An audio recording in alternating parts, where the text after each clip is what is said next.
This video will show you how to use the MVCI Pro J2534 for software for vehicle diagnostics and programming after installing diagnostic software for various models like Volvo, Nissan, and Mazda.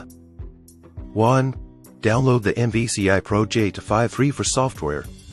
Visit the specified website to download the software. 2. Install the MVCI Pro J2534 driver. Follow the steps in order. Once the installation is complete, the software icon will appear on the desktop. 3. Install the corresponding vehicle J2534 driver.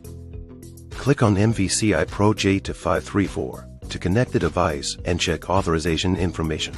Enter the vehicle diagnostics section. You can select and install the corresponding vehicle driver.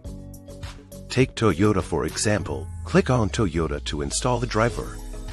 4. Configure the diagnostic software. Open the Toyota Diagnostic Software GTS. Navigate to Setup. VIM select. Set the interface to XH Toyota. 5. Completion. Once the setup is complete, you're ready to start diagnosing the vehicle. If you need to install diagnostic software for other vehicle models, simply install their J2534 drivers in step 3. For example, install the Honda HDS driver, then open Honda Diagnostic Software HDS, select the vehicle configuration, and begin diagnostics. That's all for this video. Thank you for watching.